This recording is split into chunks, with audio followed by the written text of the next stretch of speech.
Hermanos, buenos días. Les saludo en el nombre del Señor Jesucristo.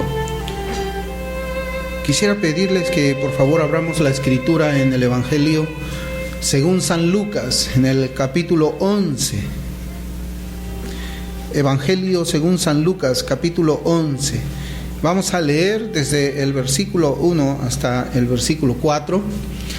Y estas mañanas en nuestras clases de la escuela dominical que estamos haciendo, utilizando el Evangelio según San Lucas, las últimas semanas, hemos venido meditando nosotros en la oración del Señor, la oración que Él enseña a sus discípulos y también es la misma oración que nos enseña a nosotros. Vamos a leer desde el versículo 1 hasta el versículo 4. Y dice la palabra del Señor: Aconteció que estaba Jesús orando en un lugar, y cuando terminó, uno de sus discípulos le dijo: Señor, enséñanos a orar, como también Juan enseñó a sus discípulos.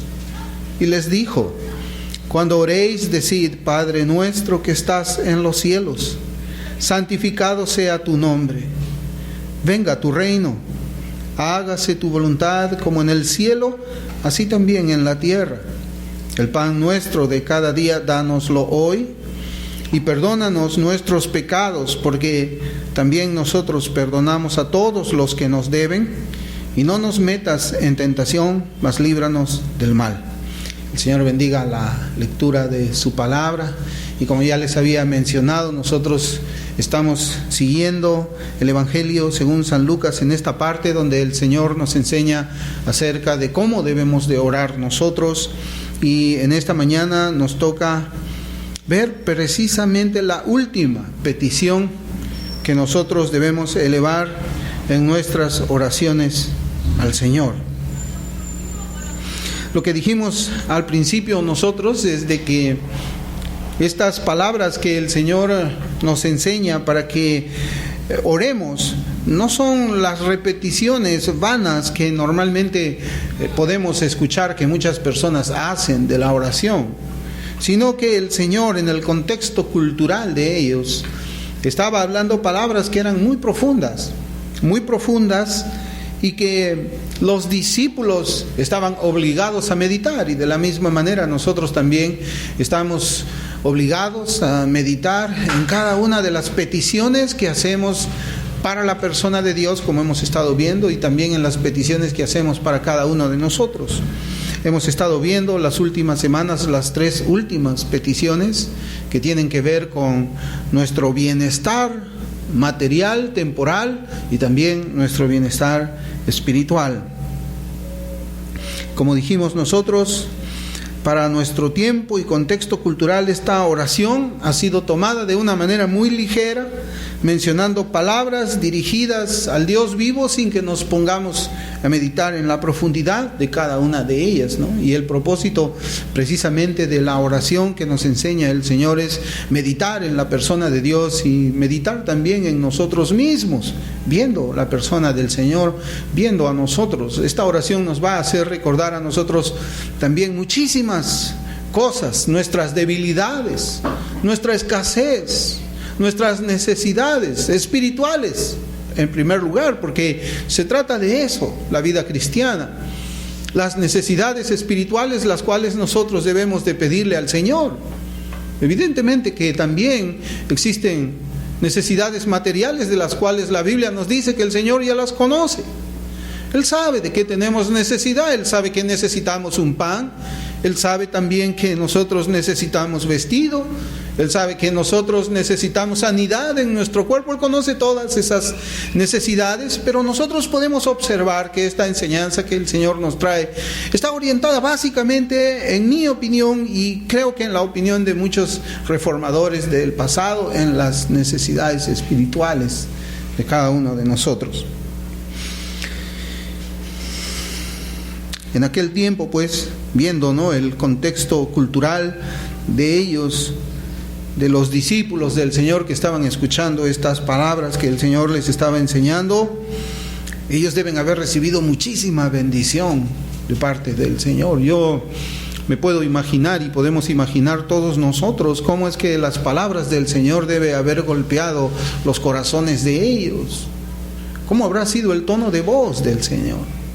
¿Cómo habrá sido la pausa, la cadencia con la cual Él mencionaba cada una de estas palabras? No lo sabemos, pero posiblemente entre cada petición que Él estaba enseñando a los discípulos y también nos enseña a nosotros, haría una pausa para que nosotros podamos meditar en cada una de ellas.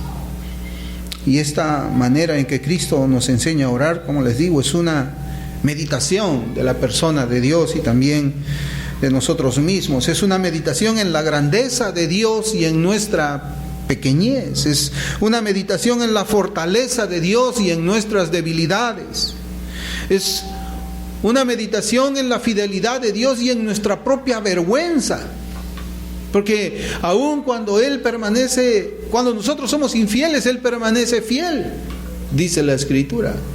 Y nos debe sorprender, nos debe llevar a nosotros a la contrición, estar meditando en todo esto. Y yo digo la palabra meditar porque una cosa es aprenderlo de memoria, una cosa es recordarlo en nuestro intelecto, pero otra cosa es meditar. La meditación es estar dando vueltas y vueltas y vueltas en estas palabras que el Señor nos da, así como quizás una persona que se encuentra en la búsqueda del oro comienza a escarbar y escarbar y escarbar y va haciendo más profundo un pozo hasta que llega a encontrar más oro y más oro y más oro para nuestras vidas espirituales, como yo les mencionaba.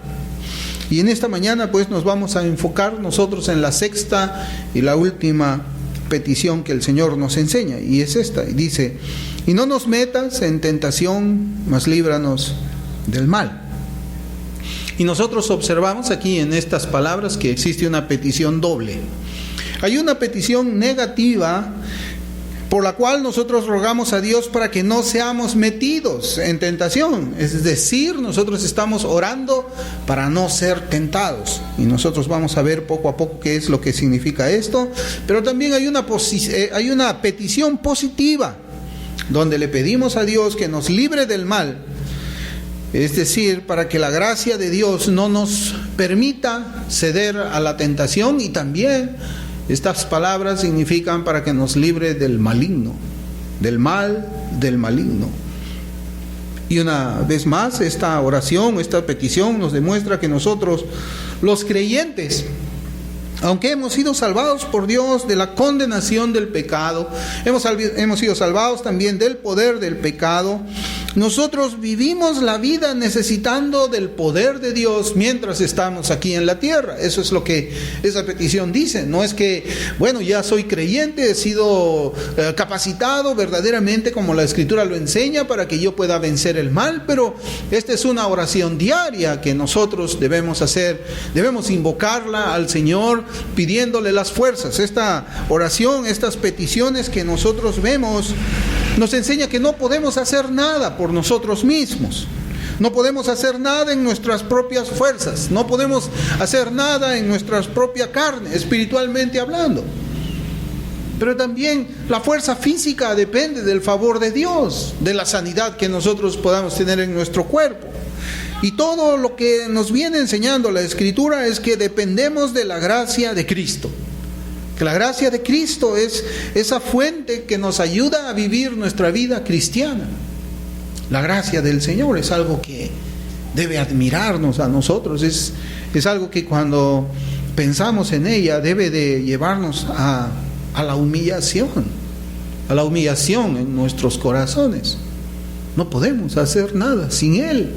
La vida cristiana es una constante dependencia de Dios, de su fuerza, de su poder, del Espíritu Santo que mora en nosotros, de Cristo, quien es el autor, el consumador, el perfeccionador de la fe que tenemos.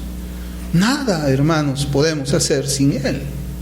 Y es increíble cómo es que el Señor cumple su palabra cuando dice: el que comenzó la buena obra en vosotros, la terminará, la completará, la perfeccionará en el día de Jesucristo. Esto nos enseña de que estamos dependiendo constantemente de Él. Estamos en sus manos. Él comienza con su poder esa obra y con su poder la sostiene, la perfecciona. Y nosotros debemos anhelar ese poder. Si nosotros hemos sido realmente impactados por esa gracia que Dios ha tenido por nosotros, debemos de buscar y perseguir más y más y más de esa gracia que se revela por medio de la Escritura en nuestros corazones.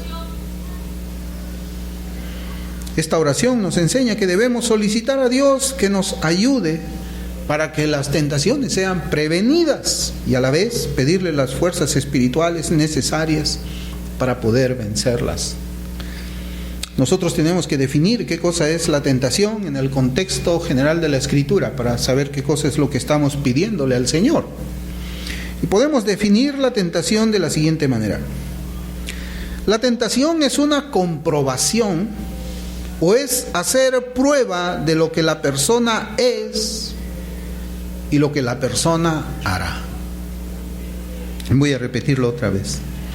La tentación es una comprobación o es hacer prueba de lo que la persona es y lo que la persona hará. Eso es lo que nosotros podemos definir la palabra tentación, y lo vamos a ver conforme nosotros vamos avanzando en nuestro estudio esta mañana. Nosotros hemos podido observar en los lugares, por ejemplo, donde se compra oro. ¿Han visto ustedes esos lugares? Quizás en el centro de Lima habían muchos, pero ahora me parece que hay por diferentes sitios, diferentes calles, se compra oro y vemos eso, ¿no? Nosotros podemos observar en esos lugares que aquellos que compran este metal precioso utilizan ¿qué cosa? ¿Alguien alguna vez ha vendido oro? ¿Qué es lo que ellos utilizan? Ellos utilizan un ácido. Cuando nosotros vamos a esas tiendas, nosotros llevamos el metal que puede tener brillo, que puede verse muy amarillo, y le decimos a la persona que compra: señor, quiero venderle a usted este oro que tengo en mi mano. Y el señor dice: sí, muy bien, te voy a pagar tanto, y recibe el oro y le da el dinero, ¿verdad? ¿Así es? No, no es así. ¿Qué cosa es lo que esa persona hace? Él tiene un ácido. Él pule, él raspa, él raya la parte del oro y ahí le pone un ácido. ¿Qué es lo que está haciendo él? Está probando el oro. Él está haciendo un test para ver si es que ese metal que le han puesto delante de sus ojos, que brilla, que es amarillo, que es duro, él está haciendo una prueba para ver si es que es oro verdaderamente. Esa es la primera prueba, pero en segundo lugar también nosotros vemos que existen pruebas sobre el oro para ver la calidad de oro que hay ahí. Porque el oro también muchas veces está mezclado con otros metales. Tiene brillo, tiene color amarillo, a veces brilla bastante, pero la pureza también se mide del oro. Este metal está así, es oro efectivamente, pero la pureza es solamente 60% o tiene 40% de oro nada más, porque hay otras cosas que están mezcladas ahí, así como también hay metales, hay barras de oros que tienen 99% de pureza. Pero en todos esos casos lo que se hace es una comprobación, una prueba para saber si ese metal es oro. Y esa es la idea que nosotros debemos tener en nuestros pensamientos cuando hablamos acerca de la prueba, cuando hablamos nosotros acerca de la tentación también. Por eso es que habíamos definido nosotros esta mañana la tentación como una comprobación, o es hacer prueba de lo que la persona es, lo que la persona es y lo que la persona hará. Es decir, hermanos, por medio de la tentación o de la prueba, cada uno de nosotros podemos conocer quiénes somos y cómo actuaremos. Nosotros somos constantemente probados. Nosotros somos constantemente tentados también. Y la finalidad de eso es, como les digo, hermanos, de saber quiénes somos nosotros.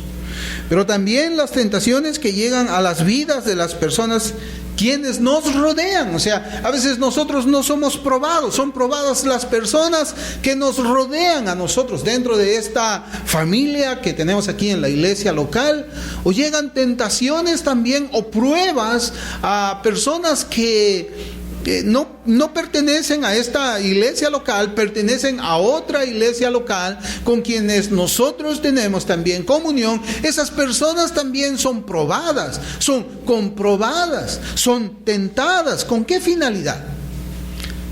¿Con qué finalidad? Con la finalidad de que nosotros, cada uno de nosotros, podamos comprobar qué clase de personas son ellos y cómo actuarán ellos. Ese es el propósito de la tentación, ese es el propósito de la prueba. No solamente que nos conozcamos nosotros mismos, sino que conozcamos a los demás. No solamente que pensemos o meditemos en cómo reaccionaremos nosotros, sino para ver cómo reaccionan los demás frente a la prueba. Las tentaciones, pues, o las pruebas ayudan a conocernos a nosotros mismos y también para conocer a los demás. Y ahora vamos a ir avanzando un poco, hermanos. El hombre es tentado y hay tres clases o tres fuentes de la tentación o la prueba. El hombre es tentado o es probado por Dios, en primer lugar. En segundo lugar, por Satanás. Y en tercer lugar, por su propio corazón. ¿Y por qué digo tentado, probado? Porque en el idioma original, cuando nosotros leemos en la escritura, vemos prueba o vemos tentación, es la misma palabra la que se utiliza allí, pero la diferencia está, como nosotros vamos a ver, hay una diferencia entre Dios y hay una diferencia cuando Dios prueba o cuando Dios tienta, si se quiere decir así, aunque la mejor palabra de decirlo es prueba, y cuando Satanás tienta o cuando nuestro propio corazón nos tienta también. Cuando decimos que el hombre es tentado por Dios, debemos hacer la siguiente explicación que yo les he dicho partiendo de un versículo que está en Santiago, capítulo 1, versículo 13. Dice: cuando alguno es tentado, no diga que es tentado de parte de Dios, porque Dios no puede ser tentado por el mal, ni Él tienta a nadie. Hermanos, este versículo es suficiente para rechazar cualquier idea humanista de culpar a Dios, de tentar para que el hombre peque. Y nosotros a veces tenemos esa actitud después que hemos pecado. Ustedes recordarán en el Edén cuando Adán había pecado y el Señor le dijo: Adán, ¿qué has hecho? Señor, la mujer que tú me has dado, tú tienes la culpa. Si tú no me hubieras dado esa mujer, yo hubiese permanecido fiel, yo hubiera permanecido firme. Y es que nosotros somos muy propensos a victimizarnos cuando cedemos a la tentación. Le echamos la culpa a todos, a nuestras familias, a nuestros amigos y aún a Dios mismo, que Él me ha tentado. Y cuando nosotros decimos o afirmamos o creemos que Dios es quien tienta, lo estamos haciendo a Él autor del pecado. Y esta parte es interesante, hermanos, viendo de que ahora en nuestros días, porque antes no fue así, en nuestros días nosotros podemos encontrar autores que imprimen libros que dicen: Dios es autor del pecado. Oh, Dios tienta entonces. Porque si Él es el autor del pecado, ¿el pecado cómo comienza? En la tentación. Entonces, si Dios es autor del pecado, es autor de la tentación también. Pero eso no es cierto, hermanos. Eso no es cierto. Y muchas veces cuando nosotros no podemos tener el discernimiento en las Escrituras, podemos caer en la trampa de estas personas que mezclan sana doctrina con herejías. O no, yo creo en los 5 puntos, yo creo en las 5 solas, pero Dios es autor del pecado.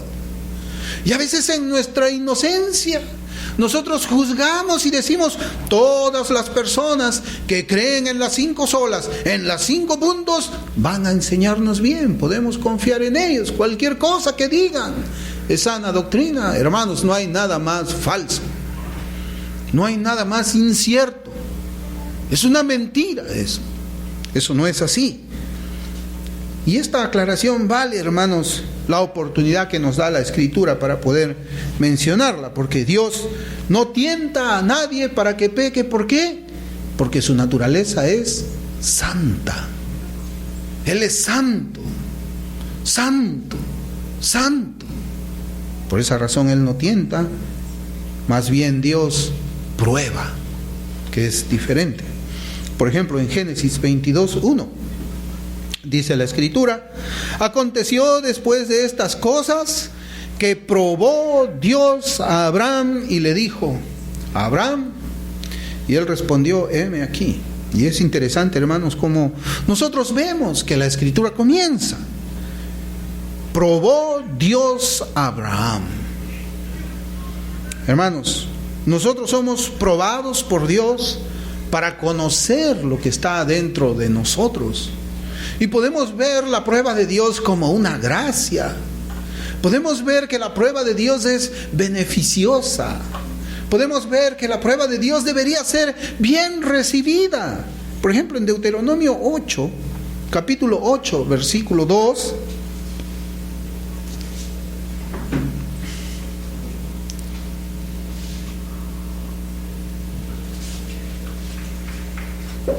Dice la Escritura: y te acordarás de todo el camino por donde te ha traído Jehová tu Dios estos 40 años en el desierto, para afligirte, para probarte, para saber lo que había en tu corazón, si habías de guardar o no sus mandamientos. Por eso es que aquí nosotros encontramos que la prueba es para conocer lo que está dentro de nosotros, no para que Dios conozca lo que está dentro de nosotros, porque Él sabe lo que está dentro de nosotros, sino más bien para que nosotros conozcamos lo que está dentro de nosotros. Dios nos prueba también por medio de las aflicciones. En Primera de Pedro, capítulo 1, versículo 6. Y cuando hablamos de aflicciones, hablamos de cualquier cosa, hermanos, que haga que nuestro espíritu se sienta afligido, aún por las cosas materiales, pero principalmente por las cosas espirituales. Primera de Pedro 1, 6 dice: en lo cual vosotros os alegráis, aunque ahora por un poco de tiempo, si es necesario, tengáis que ser afligidos en diversas pruebas. La aflicción es una prueba también que nos va a ayudar a ver quiénes somos en realidad y cómo es que actuamos verdaderamente. Dios nos prueba también por medio de la abundancia. El Proverbio 30, versículos 8 y 9 dice: vanidad y palabra mentirosa aparta de mí. No me des pobreza ni riquezas, manténme del pan necesario. No sea que me sacie y te niegue y diga: ¿quién es Jehová? O que siendo pobre hurte y blasfeme el nombre de mi Dios. Aún nosotros vemos que Dios prueba cuando nos da riqueza o cuando nos da pobreza. Y ahora que hablamos de este pasaje de la prueba que hemos leído en Proverbios, prueba en la abundancia y en la escasez, recordemos también este pasaje en Filipenses 4:12, cuando dice: sé vivir humildemente y sé tener abundancia en todo, y por todo esto estoy enseñado, así para estar saciado como para tener hambre, así para tener abundancia como para padecer necesidad.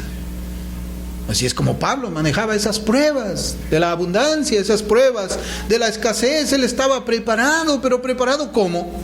Espiritualmente, en su corazón, en su alma, en su espíritu. Él estaba preparado para todo eso. ¿Por qué? Porque él respondía a la prueba de acuerdo a lo que había en él, de acuerdo a quien él era. Ahora, ¿cómo puede probar Dios a los hombres sin que Él sea autor del pecado? Bien, lo hace Dios por medio de retirarle su gracia. Dios le retira su gracia y de esa forma Dios lo deja en los deseos de sus propios corazones o de su carne. En Jeremías 6:21 dice: por tanto Jehová dice esto: he aquí yo pongo a este pueblo tropiezos, y caerán en ellos los padres y los hijos juntamente, el vecino y su compañero perecerán. Pero aquí no es que Dios esté actuando de una manera pecaminosa al poner tropiezos, sino que Él está retirando su gracia común. Por eso es que Romanos 1:24 es un pasaje que nos llega inmediatamente a la mente cuando hablamos de este punto. Y dice en Romanos 1:24: por lo cual también Dios los entregó a la inmundicia en las concupiscencias de sus corazones, de modo que deshonraron entre sí sus propios cuerpos. Debe ser una cosa muy terrible, hermanos, que Dios deje a una persona en los deseos de sus propios corazones, que le retire esa gracia. Y precisamente de esto se trata esta oración, de orar a Dios para que esa gracia sea cada vez más fuerte en nosotros. Esa gracia bendita que nos ayuda a nosotros a mantenernos alejados de la tentación, pero cuando la tentación llega también nos ayuda a sobreponernos ante esa tentación.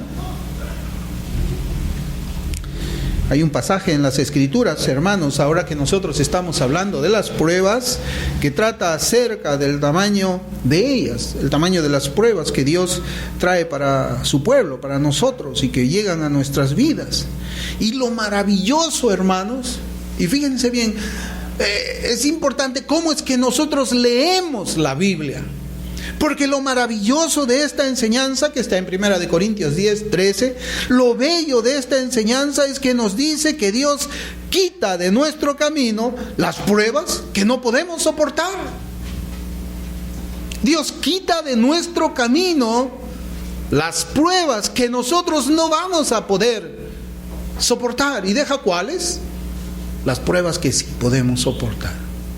Las pruebas para las cuales nosotros estamos preparados espiritualmente para soportar. 1 Corintios 10:13 dice: no os ha sobrevenido ninguna tentación que no sea humana, pero fiel es Dios, que no os dejará ser tentados más de lo que podéis resistir, sino que dará también juntamente con la tentación la salida para que podáis soportar.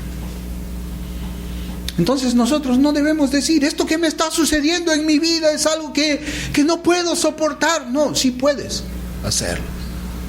Esto que está sucediendo ahora en mi familia es algo que ya no puedo sobrellevar. No, sí puedes hacerlo.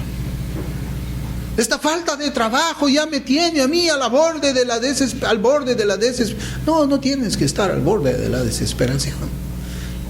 Recuerda, las pruebas, las tentaciones que cada uno de nosotros no va a poder soportar, Dios la quita de nuestro camino y nos deja solamente aquellas que nos van a servir. Y podríamos nosotros, hermanos, comparar las pruebas y las tentaciones con el peso que cada uno de nosotros puede levantar.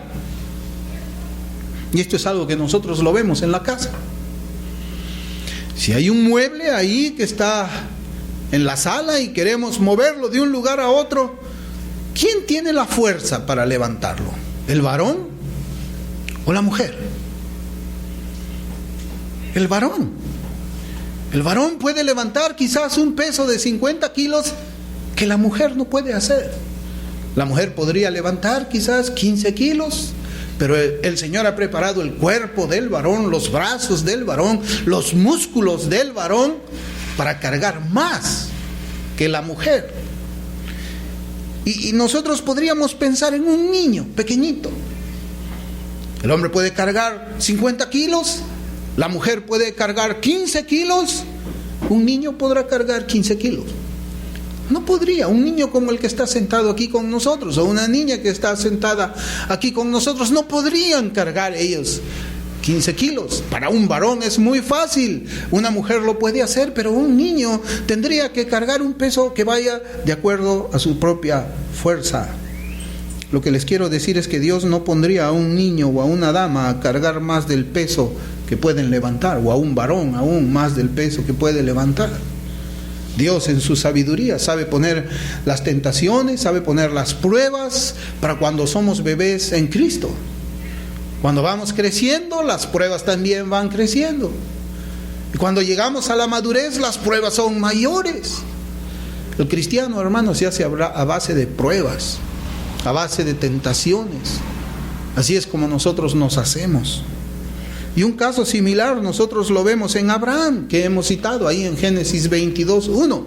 Cuando el Señor prueba a Abraham, Dios lo prueba ¿para qué? Al pedirle que sacrifique a Isaac, a su hijo, a su único, a quien él amaba, como dice la Escritura. Y nosotros podemos imaginar a Abraham obedeciendo el mandamiento del Señor. Abraham, nosotros podemos verlo en la tienda preparando al niño, preparando el alimento para esos 3 días de camino. Dios podía haber detenido la prueba a Abraham mientras Abraham e Isaac estaban caminando hacia el monte Moriah. Dios podía haber dicho, ok, muy bien, ya veo que tú sí estás obedeciéndome. Pero no. Dios no lo detuvo ahí porque Dios sabía que Abraham podía soportar todavía más en esta prueba. Luego podemos ver a Abraham subiendo la cima del monte Moriah.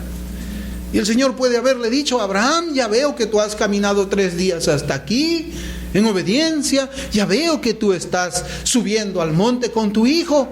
Ok, detengamos la prueba, ya me demostraste a mí, pero Dios no.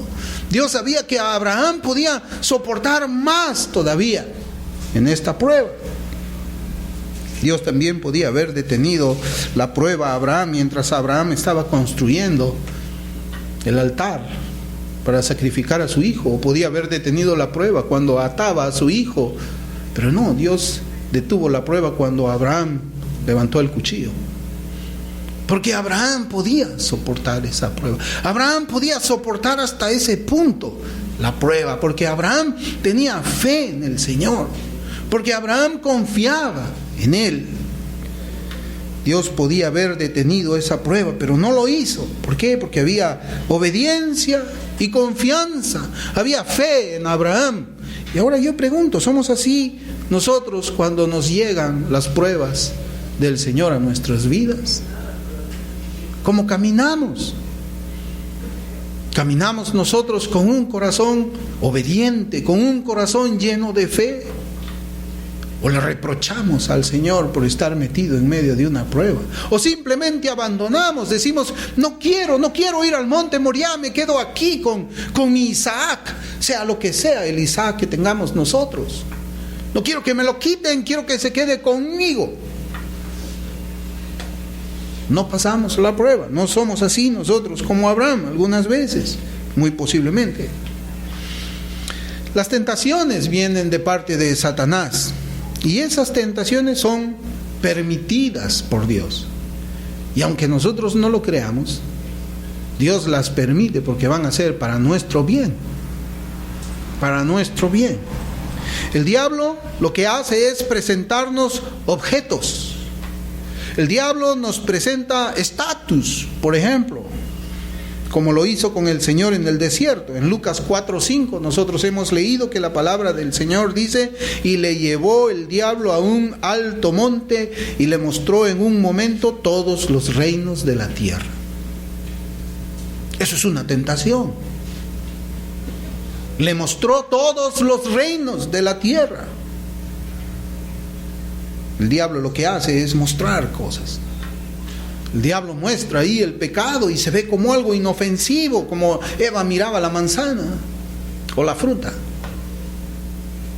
Se ve inofensivo, se ve así, algo que es bueno, algo que es provechoso.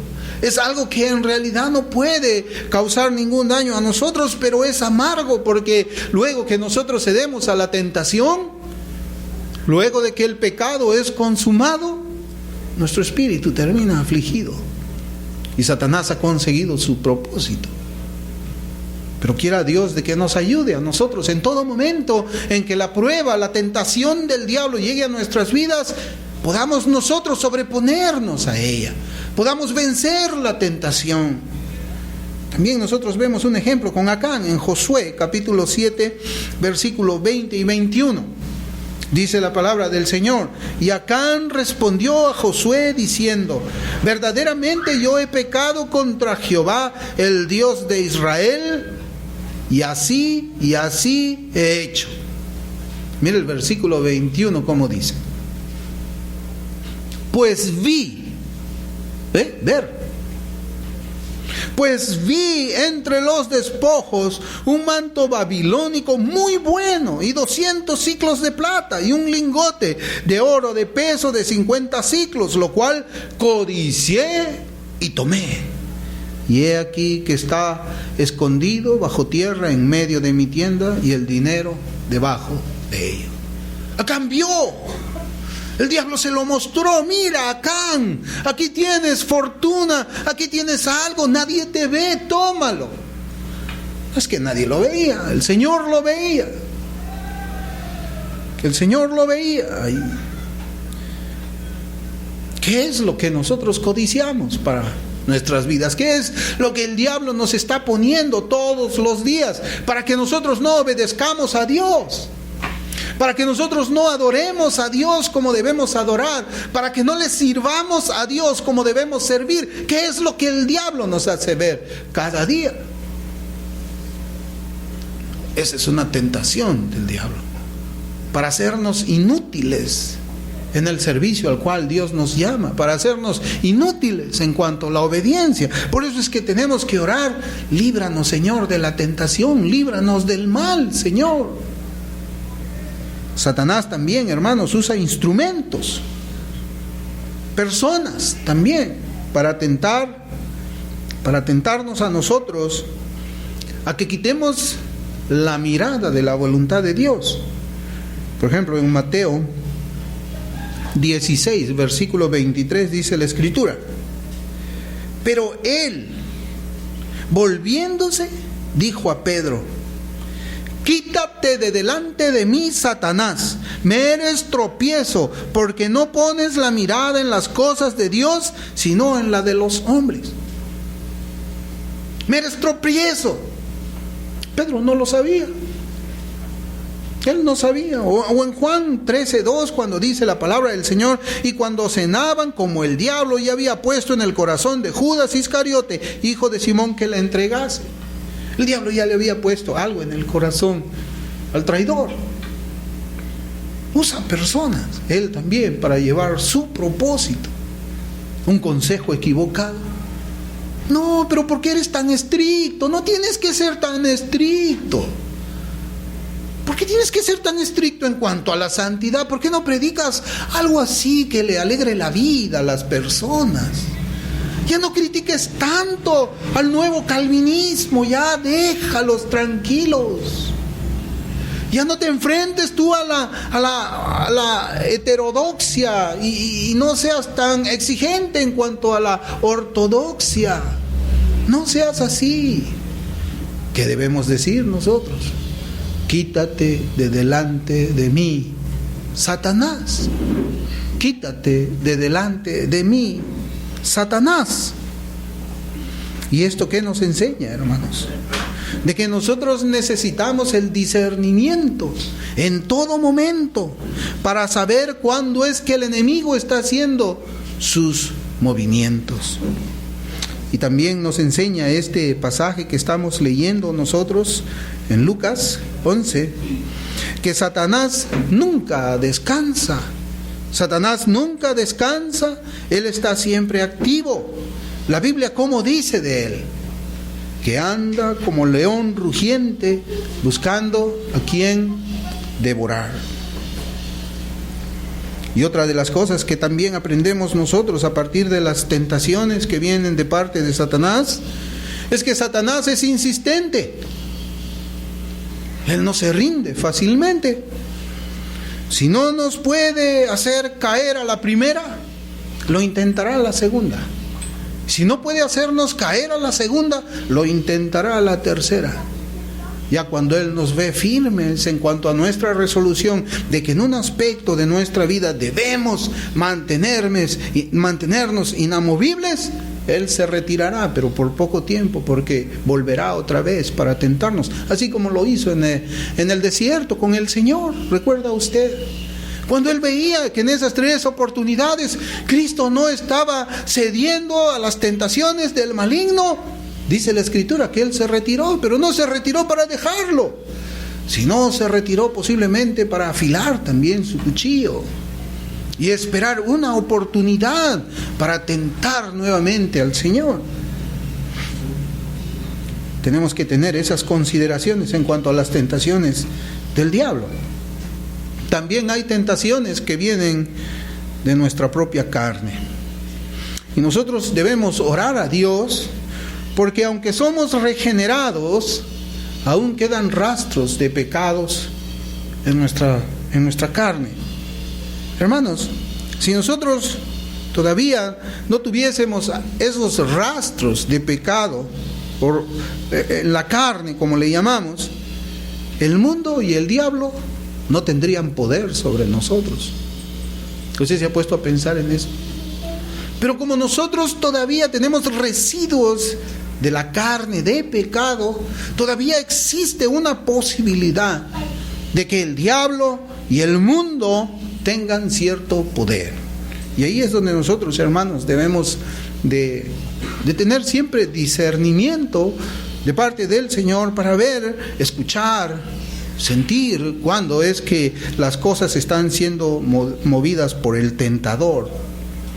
Santiago 1, que habíamos estado viendo nosotros, versículos 13 y 14, cuando nosotros habíamos visto en el versículo 13 que Dios no tienta, que Dios no es el autor del pecado.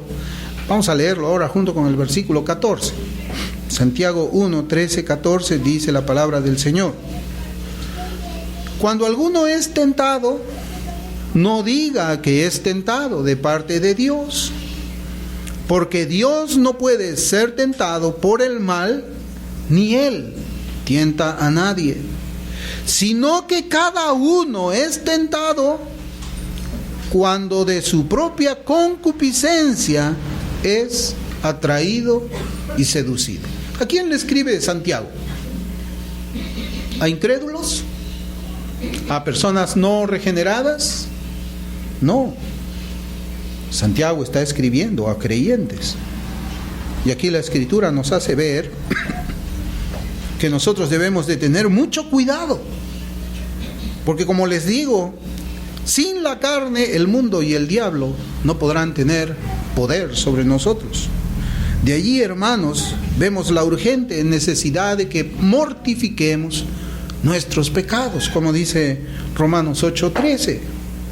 Por el Espíritu debemos mortificar ese pecado remanente, como se le conoce dentro de nosotros. ¿Y cómo podemos hacer nosotros esto? ¿Cómo podemos vencer las tentaciones que vienen de parte de nuestra propia carne?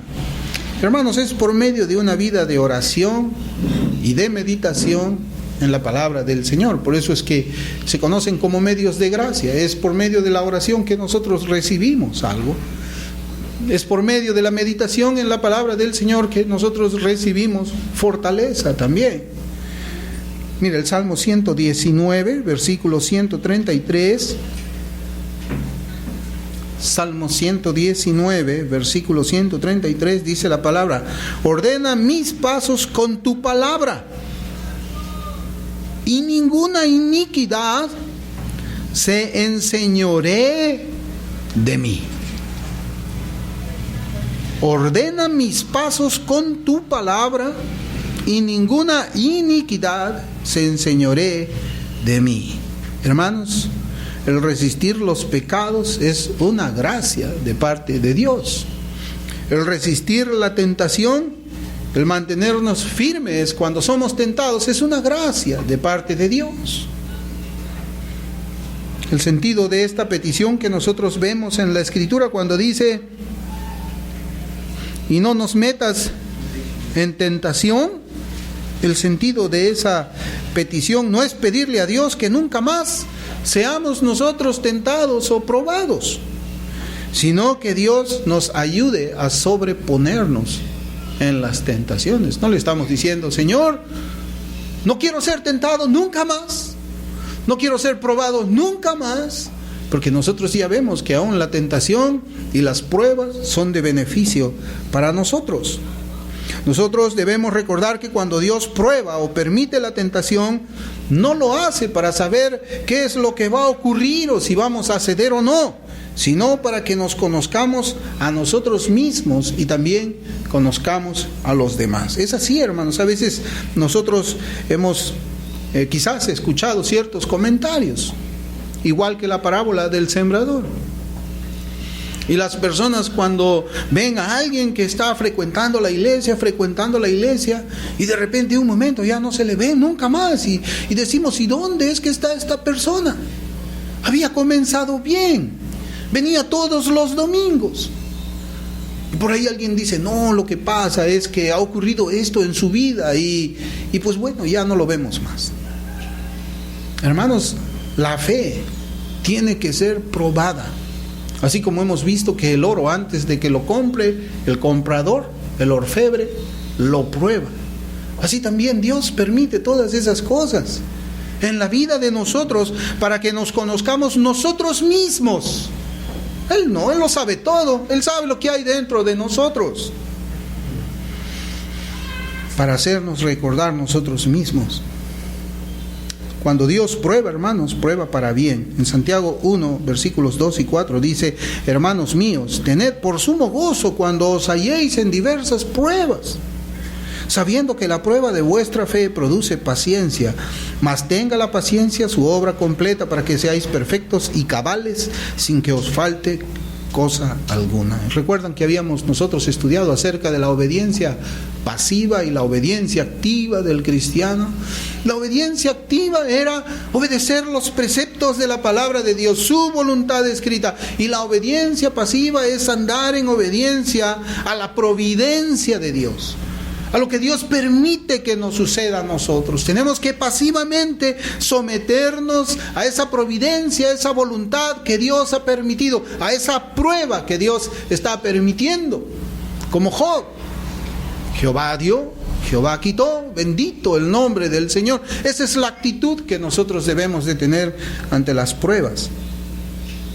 Y nosotros podemos experimentar progreso espiritual cuando conocemos nuestras debilidades y nuestras corrupciones.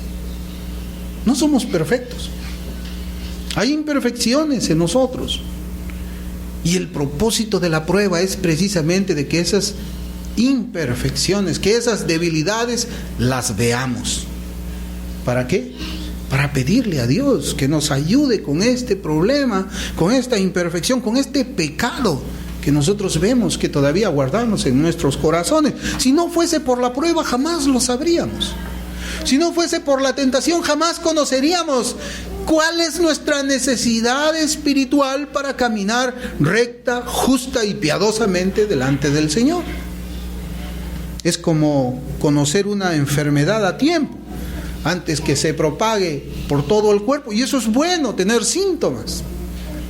Y nosotros mismos, ¿cuántas veces hemos ido al médico que ya cuando escuchamos que una persona tienes fiebre, te da cansancio, te da dolor de huesos, lo más probable es que te vas a gripar? Tienes que ir tomando la medicina para que esta enfermedad no crezca. Qué terrible, hermanos, sería de que el cuerpo se enfermara sin ningún síntoma. Y a veces esas enfermedades que son mortales. ¿Usted se ha puesto a pensar en eso?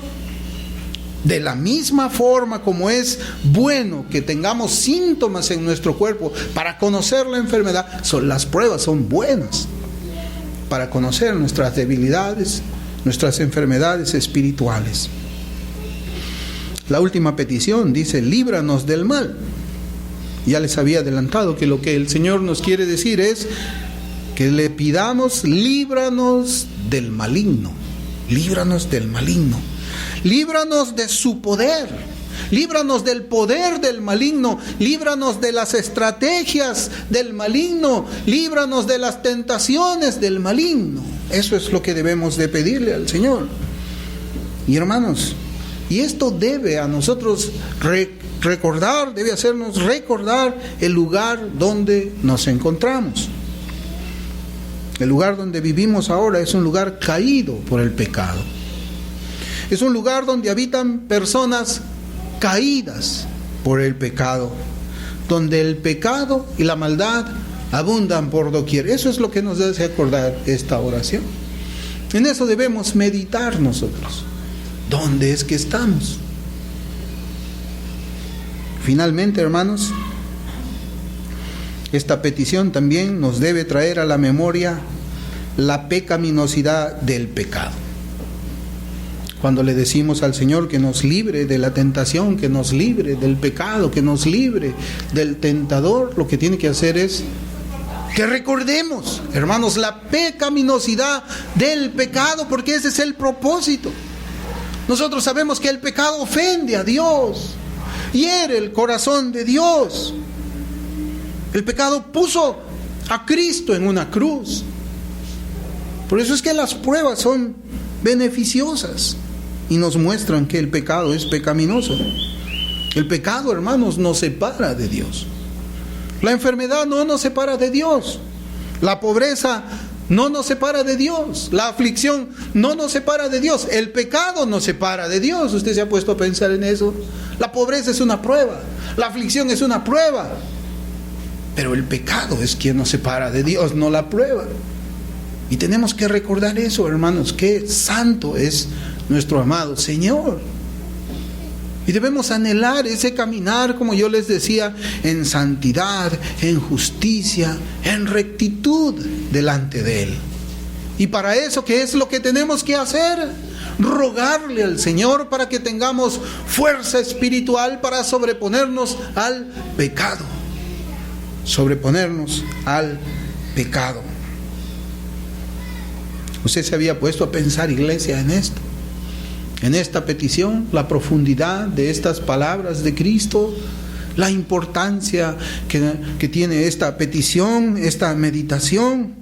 Pues hermanos, que el Señor selle este mensaje en nuestros corazones y nos ayude a meditar más acerca de esta petición, por la cual nosotros le pedimos que nos quite el mal y que nos ayude a vencer la tentación. Vamos a orar.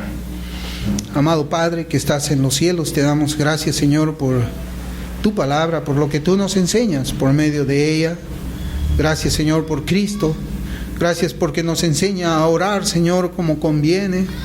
Ayúdanos, Padre bueno. Líbranos de la tentación, aléjanos del mal, Señor, para que nosotros podamos tener ese caminar que a ti te agrada. Sabemos que no somos perfectos, Señor, pero pon en nosotros también ese espíritu, Señor, ese deseo de esforzarnos en la santidad, esforzarnos, Señor, en todo aquello que es agradable a ti. Señor, perdona nuestros pecados. Ayúdanos, Señor, en las tentaciones diarias que podemos tener en nuestras casas, en nuestros trabajos, en nuestros lugares de estudio. Ayúdanos, Señor. Te damos las gracias en el nombre de Jesús. Amén.